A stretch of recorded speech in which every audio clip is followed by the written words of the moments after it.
To begin, I'd like to read a bit from the French political scientist Alexis de Tocqueville, who toured the United States back in 1831.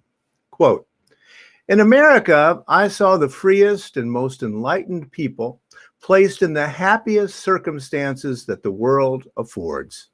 Yet it seemed to me as if a cloud habitually hung upon their brows, and I thought them serious and almost sad even in their pleasures.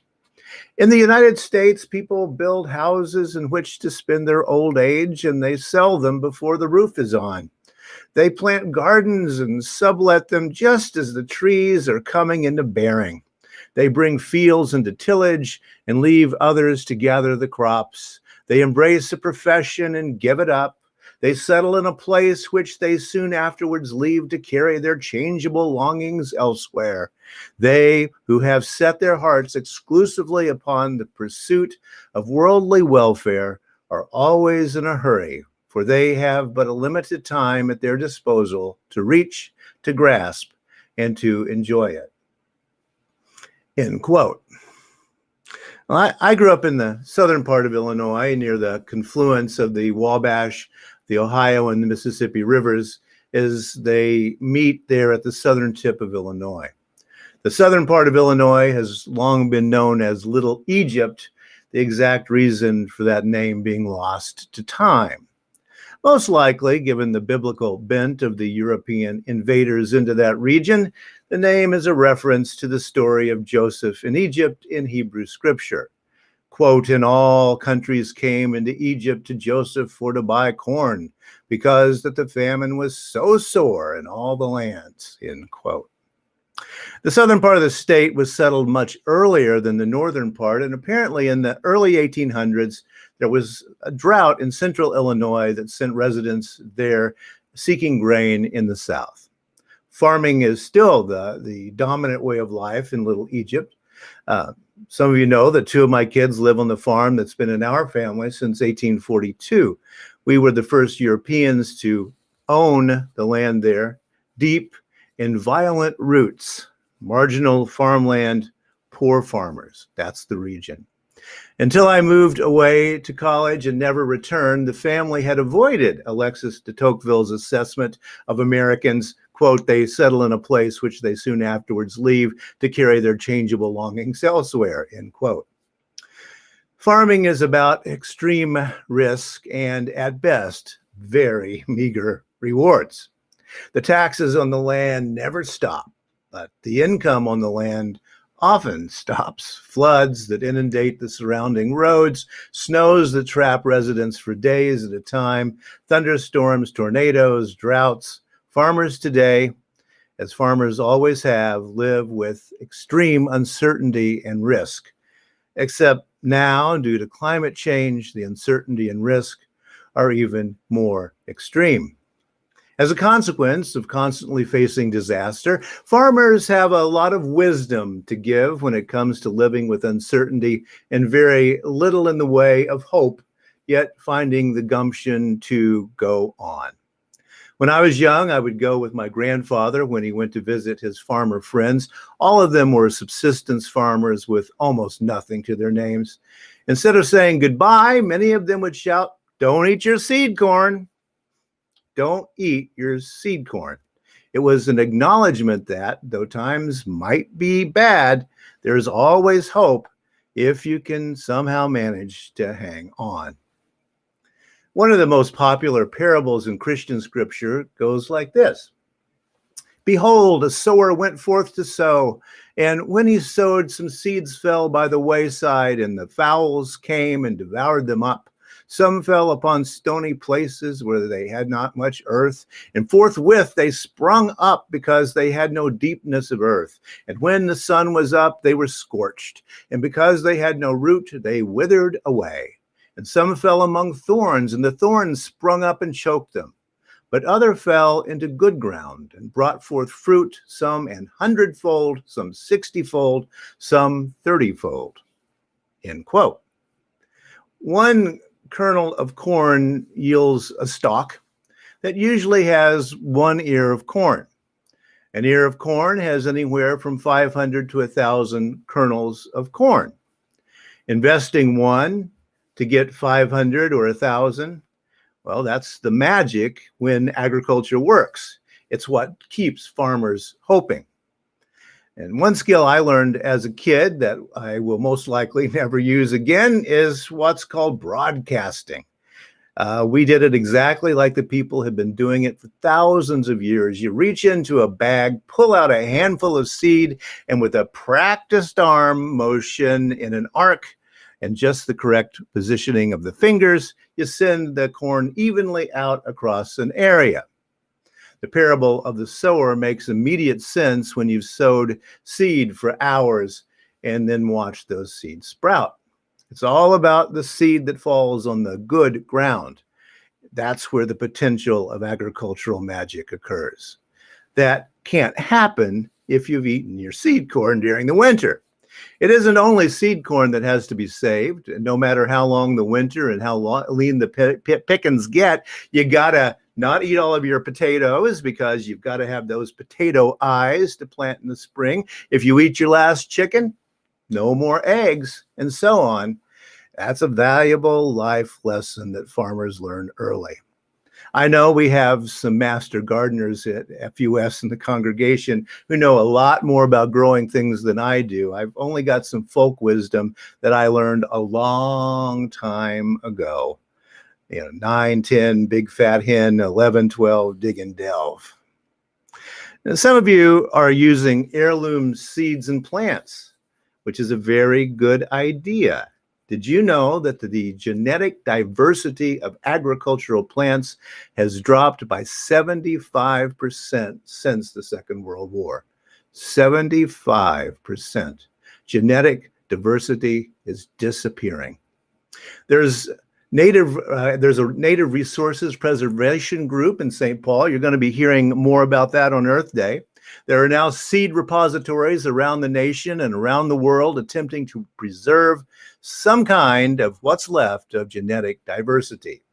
There's a facility in Fort Collins, Colorado called the National Center for Genetic Resources Preservation. Internationally, there's the largest facility at Svalbard Global Seed Vault, opened in 2008 by the Norwegian government. Well, why bother? The lack of genetic diversity means extreme vulnerability to disease.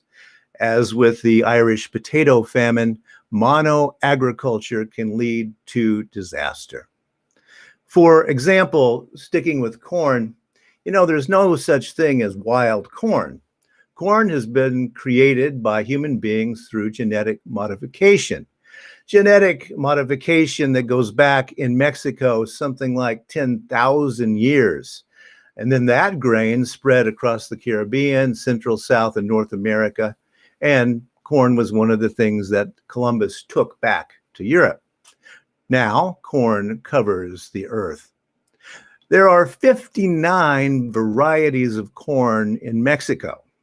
In the US, we have 6.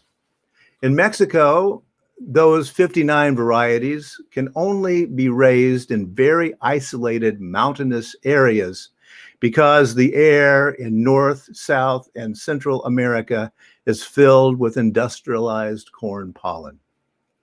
Some form of corn is in 75% of the products sold in American grocery stores. Almost every animal in the American diet is fed with corn. It's in steak, it's in milk, it's in cheese, it's in Jell-O, it's in leather goods. Then there's one of the crowning human stupidities of all, high fructose corn syrup. U.S. corn is sent by the train load to Mexico, processed and sent back by the tanker car load. The average American consumes almost 40 pounds of corn syrup every year, leading to heart disease, type 2 diabetes, and obesity, especially among the poorest Americans. We've all heard the old adage that you can't make an omelet without breaking a few eggs. That sounds like common sense, and it even maybe sounds like sound advice. But the British philosopher John Gray adds, you can break millions of eggs and still not have a single omelet. You can break millions of eggs and still not have a single omelet. That's the part that the notion of endless growth and capitalism gets so tragically wrong. We are so often told, and so many of us believe, that merely breaking more eggs is somehow creating omelets. Burning the rainforest, drilling in environmentally sensitive areas, building more pipelines for more fossil fuels, somehow magically all those broken eggs will surely become an omelet. Well, they don't necessarily. It's a lie. As we sit in the ruins of the Anthropocene, we look out on climate change, deforestation, toxic air, all the broken eggs. The omelet appeared for a few, but not for most people, and not for long. As Alexis de Tocqueville phrased it, they who have set their hearts exclusively upon the pursuit of worldly welfare are always in a hurry, for they have but a limited time at their disposal to reach, to grasp, and to enjoy it. You may have heard of the man purported to be the world's greatest salesman. His name was Elmer Wheeler. He was popularly known as Mr. Sizzle, as in, don't sell the steak, sell the sizzle. Now, one of Elmer Wheeler's examples concerning selling was about eggs, speaking of which. At soda fountains back in the 1930s and 40s, you could buy a malted milk that was made just for you. Most salespeople behind the counter would ask, do you want an egg with that? That's what we call upselling, of course. You want to make that a meal? Sometimes the answer was yes to the egg, and sometimes the answer was no. Mr. Sizzle recommended that the more profitable question is, do you want one egg with that or two? The no egg option has gone away suddenly, hasn't it, in the question? It's much more difficult for the consumer to say, I don't want an egg. That's good sales practice, but it's bad for the planet. Think for a moment about Elmer Wheeler's catchphrase, don't sell the steak, sell the sizzle. It's an exhortation to sell the ephemeral, not the substance, to sell the appearance, not the nutrition. Sell that shiny plastic packaging, not the mundane mass-produced object inside. We sit in the ruins of the Anthropocene and we see all of these broken eggs, and that omelet only appeared for a very few people. As often happened, Alexis de Tocqueville back in 1831 nailed the American character when he wrote, quote, in America, I saw the freest and most enlightened people placed in the happiest circumstances that the world affords, yet it seemed to me as if a cloud habitually hung upon their brows, and I thought them serious and almost sad, even in their pleasures. Serious and almost sad, even in their pleasures. For too long, Americans have taken our changeable longings elsewhere, and we have a rootless existence, and that has consequences. All of us know, somewhere in our psyches, in our hearts, we know that all those eggs broken haven't made many omelets, have they? We know that one egg or two is no choice at all.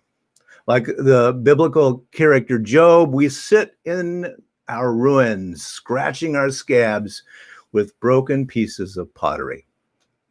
But as spring returns for another year, as Phil mentioned, as Lisa mentioned, seeing that lie is the first step toward truth.